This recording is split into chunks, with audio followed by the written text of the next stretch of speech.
Colony में गोपाल वकील जी के यहाँ उनकी लड़की की शादी की तैयारियां जोरों पर थी। गोपाल ने 3 वर्ष पहले ही कॉलोनी में मकान बनवाया था और उस समय की लागत के अनुसार मकान बनवाने में 1 लाख रुपये लगे थे।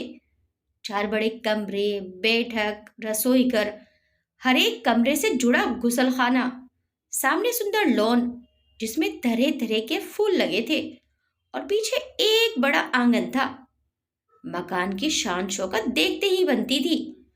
उन्हें गोपाल के मकान के सामने आज शादी की तैयारियां जोरों पर थी। पूरी सड़क घेर कर काफी दूर तक कनातें लगाई गई थी। शहर के सबसे नामी फर्म ने सजावट का ठेका लिया था। चांदी और सुनहरे तारों की लड़ियां, रंग बिरंगे बल्ब, सोफे और गद्दीदार कुर्सियां, झाड़ फानूस, सभी से वह पूरा इलाका सजा हुआ था। स्वागत द्वार के पास ही परंपरागत शहनाई वादन हो रहा था। इसके लिए भी मशहूर कलाकार बुलाए गए थे। जब मकान बना था तब भी पड़ोस में रहने वाले प्रोफेसर बलराज को बड़ा आश्चर्य हुआ था कि इतना रुपया गोपाल के पास कहाँ से आया। उन्हीं को नहीं, अन्य लोगों को भी इस बात पर ताज्जुब हुआ था, लेकिन ये पूछने का साहस किसी में नहीं था। आज बलराज को गोपाल की पुत्री की शादी पर की गई सजावट और शान शौकत देखकर हैरत हो रही थी। बलराज 1000 रुपये वेतन पाकर भी कभी मकान बनवाने की कल्पना नहीं कर सके और 15 वर्ष से इसी कॉलोनी में किराए के मकान में रह रहे थे। उनकी पत्नी कभी कभी ताने मारते कह दिया करती थी, चाहिए देख ली आपकी प्रोफेसरी, इस मास्टर लाइन में रखा ही क्या है। देख लो सामने वाले नायाब तहसीलदार अजय ने कैसे शानदार कोठी बनवा ली है, और उधर देखो थानेदार जयराज ने नए ढंग से क्या प्यारा बंगला बनवाया है। अपने बाएं और गोपाल की कोठी तो देख ही रहे हो ना।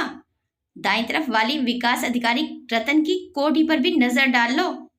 इन्हें क्या तनख्वाह मिलती है? सच तो यह है कि शायद तुमसे आधी से भी कम तनख्वाह मिलती होगी, लेकिन देख लो क्या ठाट है। सभी के बच्चे कॉन्वेंट स्कूलों में पढ़ रहे हैं।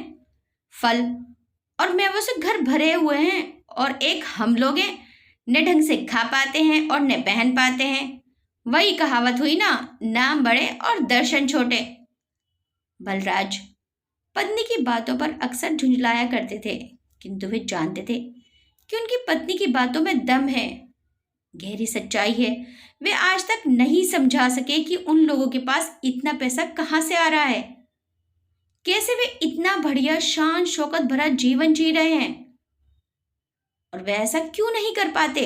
बलराज जैसे सीधे साधे प्रोफेसर इस सवाल का जवाब ढूंढने पर भी नहीं ढूंढ पाते थे। वह एक कॉलेज में भारतीय इतिहास के प्राध्यापक थे। उनका ज्यादातर समय गहरे अध्ययन और चिंतन मनन में ही बीतता था। परिवार में पत्नी के अलावा एक बड़ा लड़का और 2 लड़कियां थीं। लड़का केवल बीए तक ही पढ़ सका और एक फर्म में नौकरी करने लगा। उनकी दोनों लड़कियों ने जरूर एमए बीएड कर लिया था। तीनों बच्चे बहुत सुंदर थे। लड़के की शादी हो चुकी थी और एक बच्चा था। लड़कियों की शादी की चिंता उन्हें परेशान किए हुई थी। कई लड़कों को उन्होंने देख लिया था और कई लड़के और उनके माता पिता उनकी लड़कियों को देख चुके थे, किंतु फिर भी कहीं बात तय नहीं हो पाई थी। वह काफी परेशान थे। सोचते थे कि दोनों ही लड़कियां शादी लायक हैं।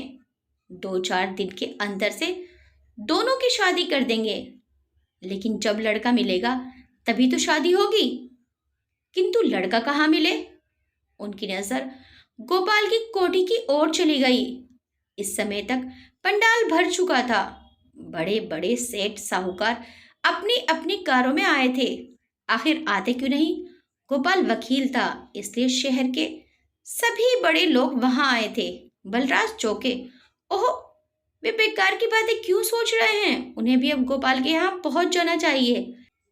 घर की महिलाएं पड़ोस में जा चुकी थीं। घर में अब उनके सिवा कोई नहीं था। वह भी जल्दी जाना चाहते थे, किंतु मन में अनजाने ही एक ऐसी सोच घर कर गई थी कि दिल पर उन्हें एक भारी बोझ सा लग रहा था। ये शायद उनकी बेटियों की शादी न हो पाने के कारण था। पटाखों और बैंड बाजों की आवाज से उनकी सोच टूटी। ओह, बारात आ गई।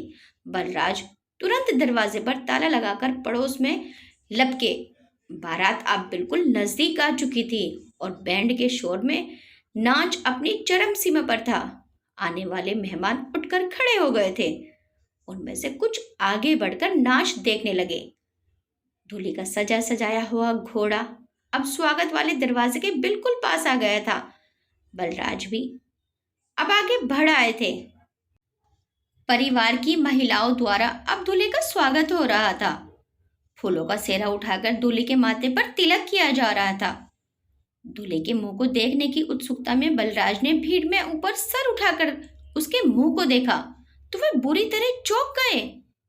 दूल्हे का मुंह उनका अत्यंत जाना पहचाना था। बलराज का पूरा शरीर पसीने से भीग गया। ये सब कैसे हुआ? सचमुच ये कैसे हुआ? सुरेश यहाँ कैसे आ गया? लगभग 3 महीने पहले यही सुरेश अपने पिता, भाई, माँ तथा बहन के साथ उनकी बेटी नीलम को देखने उनके यहाँ आया था।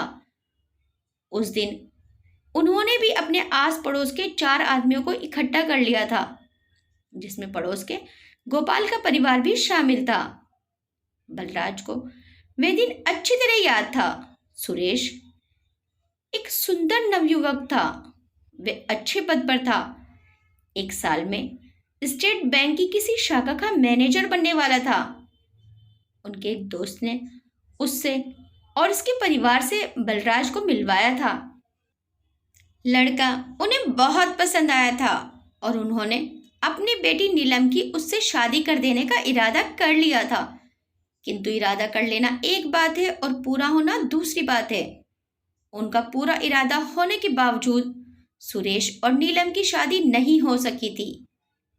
इसमें सबसे बड़े बाधक सुरेश के पिता थे। उनके उस समय कहे गए शब्द अब बलराज के कानों में गूंज रहे थे। प्रोफेसर साहब, ये ठीक है कि आप एक बड़े कॉलेज में प्रोफेसर हैं। ये भी सही है कि आप अच्छी तनख्वाह पाते हैं, लेकिन ये बताइए आप हमें क्या दे सकते हैं? मेरा लड़का MA BCom है, बैंक में बड़ा अफसर होने जा रहा है। हमने उसकी पढ़ाई लिखाई पर 40-50 हजार रुपए से ऊपर खर्च कर दिया है और अफसर बनवा दिया है। इसीलिए न कि हमें ये सब रुपया वापस मिल जाएगा। उन्होंने रुककर फिर कहा, यदि आप हमें 1 लाख रुपया नगद दे सकते हैं और लड़की के जेवर, कपड़ों के अलावा फ्रिज, रंगीन टेलीविज़न और स्कूटर दे सकते हैं तो मिलाइए हाथ। बात अभी और इसी समय पक्की समझिए, नहीं तो हमें माफ कीजिए। बलराज उस मांग को सुनकर अत्यंत विचलित हो गए थे। वे मात्र एक प्रोफेसर थे जिसके पास वेतन और कुछ परीक्षाओं में परीक्षक होने से प्राप्त धन की ही आमदनी थी। वे दहेज को सदा समाज और देश के लिए अभिशाप समझते रहे। इसलिए उन्होंने अपनी आदर्शवादिता का निर्वाह करते हुए अपने बेटे की शादी में कुछ नहीं लिया था। उन्हें अपनी बहू पसंद आ गई थी और वे प्रसन्नता के साथ उसे अपनी बहू बनाकर ले आए थे। वे उससे आज भी पूरी तरह खुश थे। उन्हें कभी भी उससे या उसके परिवार से शिकायत नहीं हुई थी। वे यही सोचते थे, जब मैंने अपने लड़की की शादी में कुछ नहीं लिया तो मेरी लड़कियों की शादी में भी मुझसे कोई कुछ नहीं मांगेगा। किंतु आज उनका वह सपना भी टूट गया। वे हार मान गए। उनके सामने दुनिया का सच आ चुका था। उन्होंने बड़े निराशा भरे स्वर में सुरेश के पिता से कहा था, आपकी मांग ऐसी है कि मुझ जैसा अध्यापक कभी भी पूरा नहीं कर पाएगा रमेश जी। एक पिता का सबसे बड़ा कर्तव्य यही है कि वे अपने बच्चों को अच्छी से अच्छी शिक्षा देकर हर रूप में काबिल बनाकर उनका जीवन सफल कर दे। वह कर्तव्य मैंने कर दिया है। मेरी लड़की अत्यंत सुंदर होने के साथ साथ MA B.Ed है। घर के काम में पूरी तरह से निपुण है। मुझे यकीन है जहाँ भी जाएगी वे घर उसे पाकर सुखी होगा। मैं आपको केवल एक ही भरोसा दे सकता हूँ कि अपनी हैसियत से बढ़कर अच्छे से अच्छी शादी करूँगा और आपको खुश करने की पूरी कोशिश करूँगा, लेकिन किसी भी चीज़ को देने का वादा नहीं कर सकता। और रमेश जी अपने लड़के सुरेश को लेकर वापस चले गए थे। बलराज की लड़की की शादी नहीं हो पाई थी। उस दिन वे बेहद निराश और मायूस रहे। उन्होंने उस दिन खाना भी नहीं खाया और किसी से बोले भी नहीं। जीवन में पहली बार उन्हें दुनिया की हकीकत का पता चला था। वे जान गए थे कि ये दुनिया अब उनके सपनों की दुनिया नहीं रही है। ये बहुत बदल गई है, सचमुच बेहद बदल गई है। अब वही लड़का सुरेश दूल्हे के रूप में सामने खड़ा था, और वह भी पड़ोसी गोपाल के यहाँ। क्या गोपाल ने सुरेश के पिता की पूरी मांगे मान ली? लेकिन ये कैसे हो सकता है?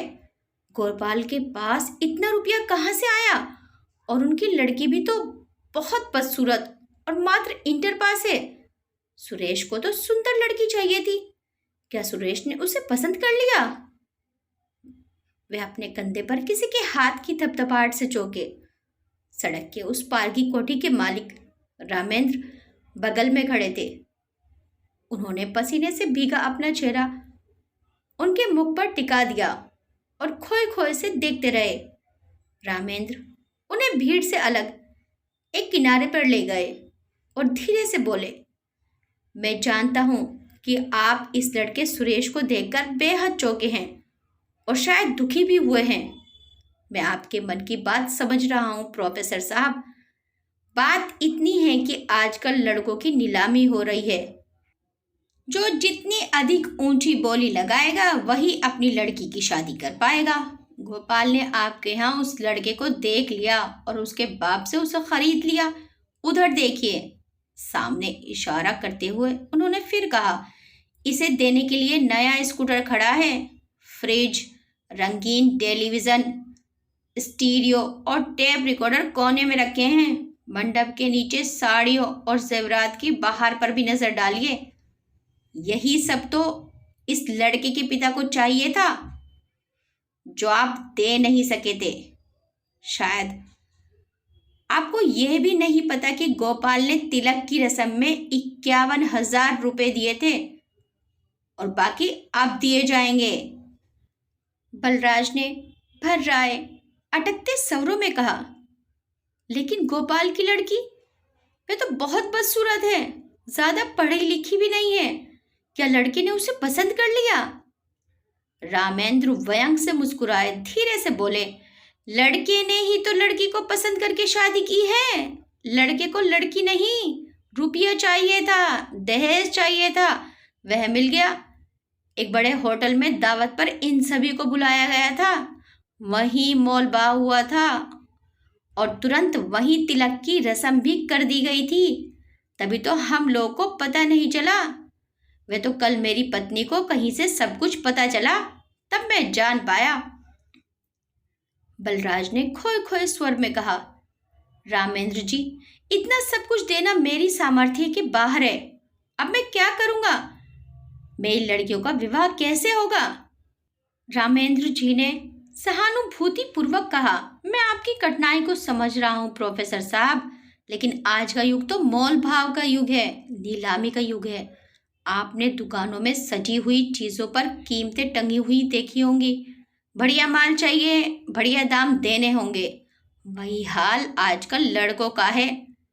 लड़के का जितना बड़ा पद होगा उसी हिसाब से आपको उसकी कीमत नगद एवं सामान के रूप में देनी होगी। रामेंद्र जी ने थोड़ा रुक कर कहा, फिर सांस भर के धीरे से बोले, बोलिए, आप कैसा और कौन सा माल खरीदेंगे? चाहे जैसा माल खरीदिए, शर्त यही है कि कीमत आपको देनी होगी। बलराज हल्की सर्दी में भी पसीने से बुरी तरह भीग चुके थे। वे एकटक असहाय निगाहों से ठाकुर साहब को देखते रहे और फिर बिना कुछ बोले तेजी से अपने घर की ओर बढ़ गए। बलराज कब तक गुमसुम पड़े रहे ये उन्हें याद नहीं। उनके दिमाग में हजारों सवाल जवाब चल रहे थे। उनकी खामोशी तब टूटी जब उनकी पत्नी ने उनके माथे को सहलाया। फिर उसने धीरे से पूछा, क्या सो गए? उन्होंने धीरे से नेत्र खोलकर एक क्षण अपनी पत्नी को देखा और फिर निर्निमेष उसे देखते ही रहे। पत्नी ने घबराए स्वर में पूछा, आपकी तबीयत तो ठीक है ना? आपकी आंखें लाल क्यों हैं? बलराज धीरे से उठकर बैठ गए और हौले स्वर में बोले, मैं ठीक हूं रमा, मुझे कुछ नहीं हुआ है। पलंग के पास पड़ी कुर्सी पर पत्नी बैठ गई। कुछ नोता खामोश रही। फिर रमा ने धीरे से कहा, सुदर्शन जी, रात्रि भोज के लिए आपको काफी ढूंढते रहे। शायद वह लड़की के दहेज का सामान भी आपको दिखाना चाहते थे, लेकिन मैं जानती हूं कि आप क्यों चले आए। मैं तो इतना ही कहूंगी कि इस तरह दुखी होने से क्या होगा। हम अपनी विवशताओं की सीमा में बंधे हैं। हम अपने आप को बेचकर भी इतना सब कुछ नहीं दे सकते। किंतु मुझे विश्वास है कि चाहे देर से ही सही, वह समय जरूर आएगा जब कोई समझदार नौजवान इन दहेज के बंधनों को तोड़कर हमारी बेटी को ब्याह ले जाएगा। हाँ, हमें तब तक प्रतीक्षा करनी होगी। बलराज ने भर्राए स्वर में कहा, नहीं रमा, ऐसा विश्वास व्यर्थ है। सोने और चांदी से चमचमाते इस युग में हम सीमित साधनों वाले इंसान जिंदा नहीं रह सकते। क्या तुम्हें यह सब विचित्र नहीं लगता कि पड़ोसियों की कम पढ़ी लिखी बदसूरत लड़कियां एक एक कर ब्याही जा रही हैं क्योंकि वे अच्छा दहेज दे सकने में समर्थ हैं, इसलिए कि उनके पास रिश्वत, सरकारी माल की हेरा फेरी और भ्रष्टाचार से कमाया पैसा है, और हम ईमानदार लोग असहाय एवं बेबस होकर ये सब देख रहे हैं और सह रहे हैं। रमा, आज धन और पैसे का बोलबाला है। चांदी के जूते के सामने इंसान ने अपनी शर्म, हया, इज्जत, आबरू, मान, अपमान सभी को ताक पर रख दिया है। इंसान सरे बाजार बिक गया है, नीलाम हो गया है। बलराज थोड़ी देर रुके, फिर सांस भरकर बोले, मेरे दिल में एक ही बात की कसक है कि अध्यापक अपनी सीमित आय के कारण अपनी पुत्री का विवाह नहीं कर सकता, क्योंकि वे एक वर की कीमत दे सकने में असमर्थ है। वर पक्ष वाले भी इसीलिए अध्यापकों के पास नहीं आते। तब समाज का ये प्रबुद्ध वर्ग कहाँ जाए, क्या करे? मैं जानता हूं कि इस प्रश्न का उत्तर मैं या तुम नहीं दे सकते। इस प्रश्न का तो पूरे समाज को ही उत्तर देना होगा। पत्नी की ओर से कोई उत्तर नहीं मिला, लेकिन हल्की सिसकियों की आवाज सुनाई देती रही। पास के कमरे से कुछ और सिसकियों की आवाज सुनाई दे रही थी। ये सिसकियां उन लड़कियों की थी जो शादी का जोड़ा पहनने की प्रतीक्षा में जाने कब से बैठी है और जाने कब तक बैठी रहेंगी। पता नहीं उनके सपनों का राजकुमार कब घोड़े पर चढ़कर उन्हें लेने आएगा। आपके इस कहानी के बारे में क्या विचार हैं, हमें कमेंट करके ज़रूर बताइएगा। वीडियो अच्छी लगी तो वीडियो को लाइक, शेयर, सब्सक्राइब करना मत भूलिएगा। मिलते हैं नेक्स्ट टाइम एक अच्छी सी कहानी के साथ। Till then bye bye.